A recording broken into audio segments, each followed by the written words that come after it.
Motherhood is a lifestyle. It comes with so many twists and turns, so much so that we tend to focus solely on motherhood and forget about our own personal goals, our own aspirations. And as mothers, we know that if anything is difficult at all, it's balancing our lives aside from motherhood.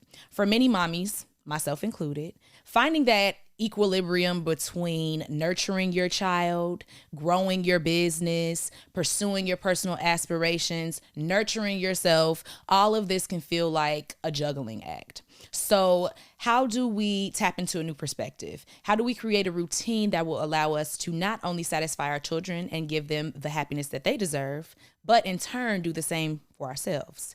How do we remind ourselves that we are worthy of pouring into our own goals and our own true desires? Even though it may not seem so right now, the art of juggling and balancing it all is definitely possible. For many of us, the journey of motherhood goes hand in hand with chasing our entrepreneurial dreams and nurturing our own personal passions, right? So throughout this episode, I hope to uncover some practical tips and empowering strategies to just help us navigate the beautiful chaos that is motherhood and find that elusive balance between being a devoted parent, an entrepreneur, or an employee, and just being a fulfilled individual overall. So whether it's routine, tight scheduling, creating time management skills, or simply just changing your child's bedtime so you can have that extra hour to yourself, you will finish this episode hopefully knowing that it is possible to fuel your dreams once you find that perfect balance. So thank you for tuning in to episode 13 of Mommy Monologues, The Balancing Act. This episode is sponsored by none other than Killer Cocktails, the best cocktail curating business around. If you follow me on Instagram, head on over and click the link in my bio where you can find everything that you need to know about me and everything that I do. So first up, I want to talk about what's clear when it comes to balancing it all. And that's time management, okay? So as moms, our time with our children is extremely precious to us, right? And we can get so wrapped up in it that we put ourselves on the back burner, not once, not twice, but every single time. That is why it's very crucial to prioritize our task and set realistic goals. I think sometimes we drop the ball on that, overwhelming ourselves by reaching for certain heights that may not be attainable right now. So it's definitely important to set realistic goals that you know will challenge you, but you won't fail in a sense. So we know the exact lives that we want for our children. I look at my daughter, I know exactly who I want her to be. I'm not forcing that on her. It's just what I envision for my child, right? So what about us though? It's easy to set the goals for them. What about our goals? It's easy to say, I want my child to play this sport. I want them to get in this activity. I want to help them study more so their grades can improve. Whatever may have you, it's easy to do those things and show up for them. But what about showing up for ourselves? So the smallest things count. Let's start there. Okay. Routine will honestly get you right where you need to be. I am personally one of those moms. I schedule everything. I literally have to-do lists like that are like urgent that I need to take care of as soon as possible.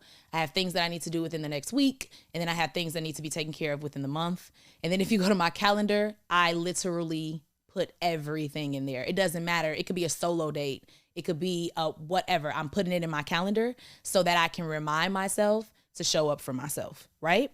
So you can dedicate only specific hours to work. If you work from home or if you are an entrepreneur, it's important for you to carve out specific time so that you don't get too wrapped up in it to the point where you just forget about self, right? So you want to carve out that time. You want to even carve out the quality time that you spend with your child or your family or your significant other, whatever may have you. Sometimes you just have to create a strict timestamp for yourself in order to create that routine. And then of course, once you find that balance, you can have a little bit more flexibility. But when you're starting off, you really want to stand 10 toes on what you tell yourself you're going to do and when you tell yourself you're going to do it. Okay. So waking up an hour earlier is something that I started doing maybe when my baby was around 4 years old. I found it easier to wake up before her and try to finish the task or two instead of trying to do it after a full day.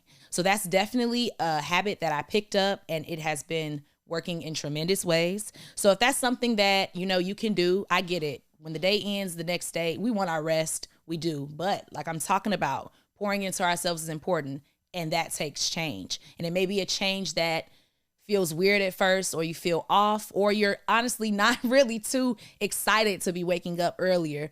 But when you realize, dang, those tasks are done and I don't have to worry about that later, that creates a certain happiness, I feel like, that will make you want to do it more and more. And then once you find that routine with that balance with that, you find something else that you can change around a little bit, and then you balance that. And then it all just comes together. And before you know it, the juggle isn't so hard. Okay. So one thing that I am very good with is scheduling my self-care ahead of time, because we do know that things happen. And when you try to schedule things too late, some stuff can pop up and throw you off guard. Then you end up not even going to get your nails done, or you end up not getting that facial or that massage that that you really needed, that you've been waiting for. So I would say that it is very imperative to plan ahead as a mom so you can get your ducks in a row, get the sitter, have the monies, and be able to go and take care of yourself. Like I said, I even schedule my solo dates. So if I schedule to go out to eat by myself and I do something on Open Table or whatever, I'm putting it in my calendar so I can know, like, you're doing this on this day, and knowing that it's coming gives you better leeway to scheduling around that, to making sure that you're free when that time rolls around. Rhythm that works for you is honestly what's key. So now I want to talk about the guilt factor. All moms know this. Sometimes I still experience it. It's kind of faded away a little bit, but in the beginning, I don't even want to talk about it. We know that it's very common for mothers who have businesses of their own, so to speak, to feel guilty about either not spending enough time with their family, their children, their significant other, or trading in that time to focus on your business. And then if you're not focusing on your business, are you giving enough time to your family, and vice versa? So we can be very hard on ourselves. So I'm learning to show myself grace in regards to figuring out the perfect balance, right? So we have to do our best to remember that we're absolutely doing our best, okay? At the end of the day, we need to learn to ask for help in whatever area it's needed so you can get a break. Ask for support from your family or your friends. My friends show up for me in absolutely the best ways, as does my mom. So it's very easy, honestly, for me to reach out and say, I need a little break, whatever, for 2 hours. Hey, that birthday party, can you just take her, because I'm not really in the mind state to attend as well. Or even with my mom, like, I can call her and be like, hey, I need 2-3 hours, like, and it's happening. Like, that's just it. So I'm definitely grateful for that. But even beyond that, if you don't have that specific village, you're still putting your village together, hire a babysitter if that's in your budget. Definitely someone that you can trust, someone that takes their job serious, and someone that your child likes and is fond of. That is very important. And sometimes it'll even come down to outsourcing tasks. You won't have time to do every single little thing that is on your plate. Ask someone else to handle this one small thing for you, or like hire someone to do this one small thing for you. Whatever it takes sometimes to allow you to breathe easy. So don't be afraid to delegate and take some time off and take the weight off your own shoulders by way of others. If you have those people around you that are willing to help, use their help, because at the end of the day, we all need it. Don't be ashamed to say, hey, I need a hand today. So now my favorite is and will always be, I talked about this before, I'll probably talk about it to the end of time, the importance of self-care. The importance of self-care, okay? As mommies, whether we're working a 9-to-5, running our own business, it's very easy to put ourselves last on the priority list, okay?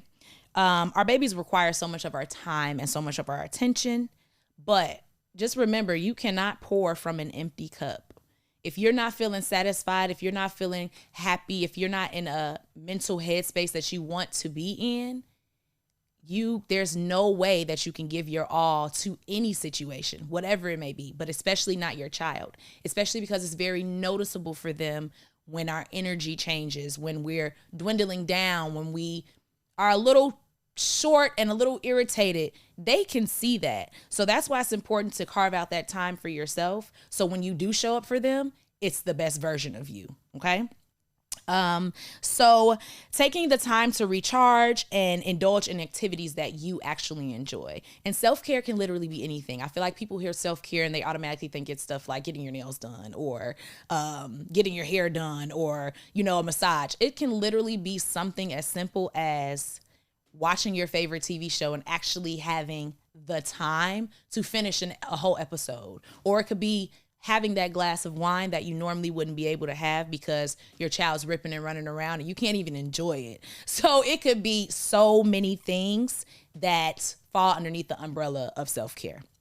So at the end of the day, I think that not only is that essential for self-care, but I think that it's essential for productivity completely, like all across the board. And for me, it's essential to my creativity because when I have the time to pour into that creative side of me, I take every moment. Whether I write a quick poem, a haiku, I could do a song with no beat, which is kind of like a poem. But yeah, whatever the case may be, I take that time to pour into my creativity because that's what makes my brain flow. That's what makes for a better day for me. Knowing that I did not just ignore that creative side of me today because I didn't have time for myself, right?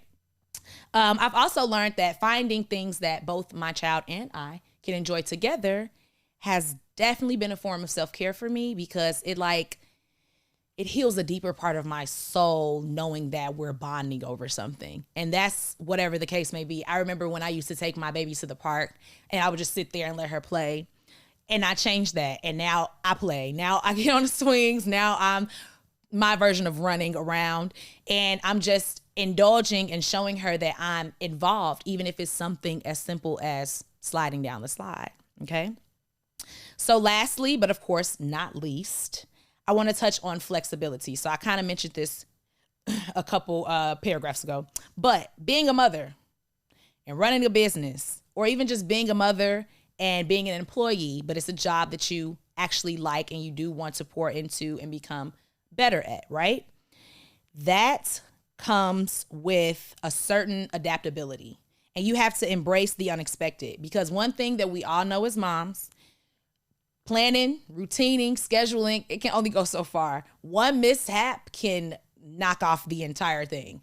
And you don't want to get down on yourself when that happens. There'll be some days where the entire schedule just has to go out the window. Give yourself grace. You won't always hit the mark. Just because you could do it down to the hour, one mishap can happen and just smudge the whole thing.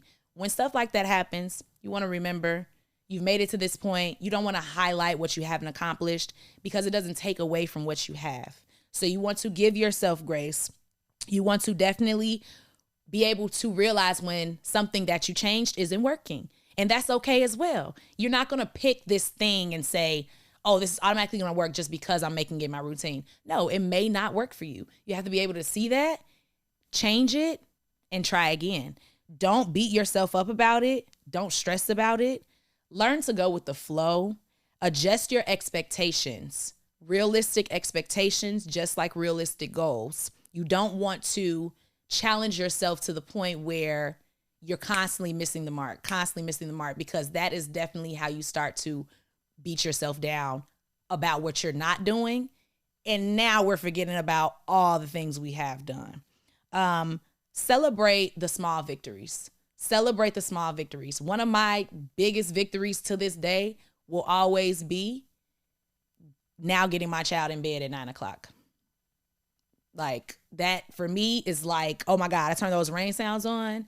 I go in about 30 minutes later. She's already asleep, like dead sleep.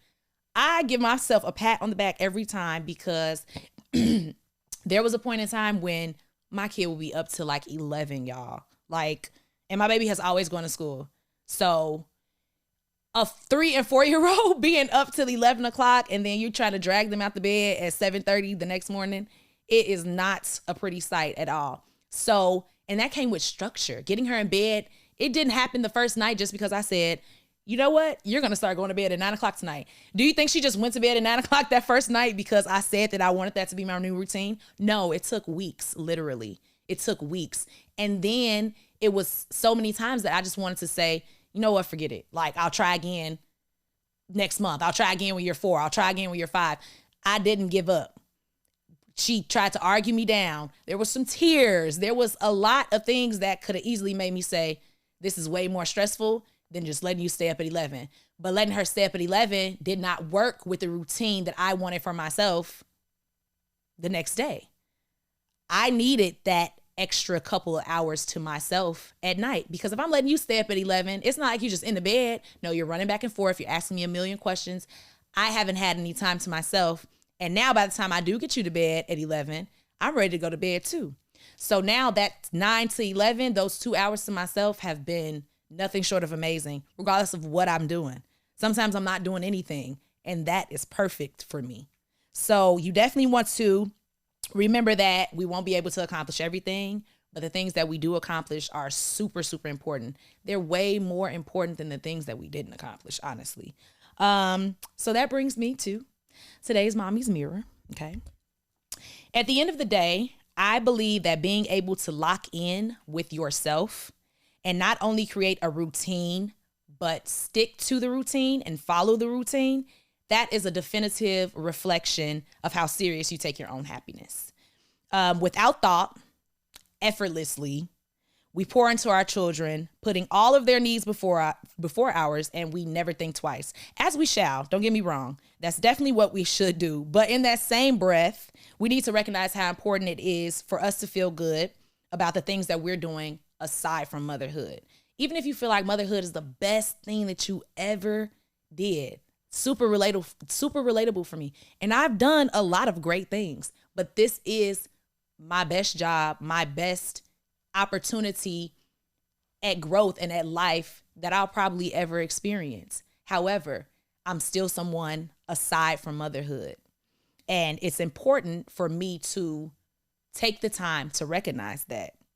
So at the end of the day, balancing the motherhood, balancing the employment, balancing the entrepreneurship, balancing the self-care, balancing the personal goals, your personal aspirations, the things that you want to do that have nothing to do with nothing.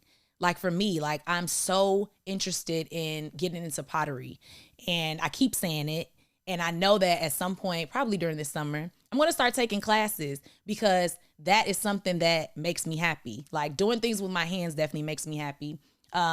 Being super occupied and having to focus just increases my productivity by 1,000,000%, literally. So that's something that I'm looking forward to doing and creating a new hobby for myself. So granted that we know juggling it is not easy. Balancing the lifestyle that you want aside from motherhood with motherhood is not easy, but with the right mindset and the right strategies, not easy doesn't mean impossible. So you just have to want the change. You just have to want the structure. You have to want to pour into yourself just as much as you pour into others, more so your children. You want to show them that you pour into yourself the same way that you pour into them. And you have to remind yourself, like I said, just give yourself grace. Give yourself grace at every turn and be kind to yourself. Once routine is created, balance is nearly automatic, right? So once you find a routine that you can actually stick to, once you go through the motions and you've removed the things that don't work, balance is almost automatic. It starts to just free flow. Like it just starts to feel super, super natural. And then you look up and that's your entire routine, and has been for a year or has been for however long. And that makes you feel proud. It should make you feel proud, because having something as steady and consistent as motherhood, sometimes it's hard to change the things that seem to be working. And they don't always work just because it's less stressful than changing the narrative, change your perspective. So you have to want it. Like, you have to want the change. You have to envision how different it's going to be when you carve out that time for yourself to pour into your dreams, your business, whatever may have you. Stay organized and don't overthink it.